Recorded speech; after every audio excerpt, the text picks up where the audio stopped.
तर नमस्कार लाडक्या बहिणींनो, भरपूर लाडक्या बहिणींना प्रश्न पडलेला आहे की लाडकी बहीण योजनेची KYC अजूनही चालू आहे किंवा नाही। आजच्या या व्हिडिओमध्ये मी तुम्हाला दाखवणार आहे। त्यापूर्वी जर तुम्ही चॅनलवर नवीन असाल चॅनलला सबस्क्राइब करा, बेल आयकॉन दाबायला विसरू नका, कारण असेच महत्त्वपूर्ण व्हिडिओ तुम्हाला हर रोज भेटत राहतील। चला मग आपण पोर्टलवर जाऊन डायरेक्टली आपण चेक करू की लाडकी बहीण योजनेची KYC आता सुरू आहे किंवा नाही। लाडकी बहीण तो गुगल ब्राउझर आल्यानंतर तुम्हाला इथं सर्च करायचं आहे ladkibahin.maharashtra.in। इथं सर्च केल्यानंतर तुम्हाला ऑफिशियल लिंक दिसून जाईल, मुख्यमंत्री माझी लाडकी बहीण योजना।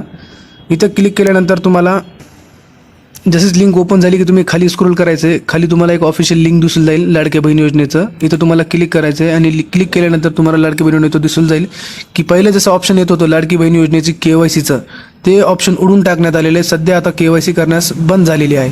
तरी आमची सरकारला विनंती आहे गव्हर्नमेंट ऑफ महाराष्ट्राला की यंदा तरी कमीत कमी 8 दिवसाचा तरी कारण चान्स द्यावा, त्यामुळे लाडकी बहीण योजनेची KYC होऊन जाईल। जे भरपूर लाडकी बहिणी जे ऊसतोड काम करत आहेत ते अजूनही KYC केलेली नाही, आधारला मोबाईल नंबर लिंक नाही, असे भरपूर कारण आहे।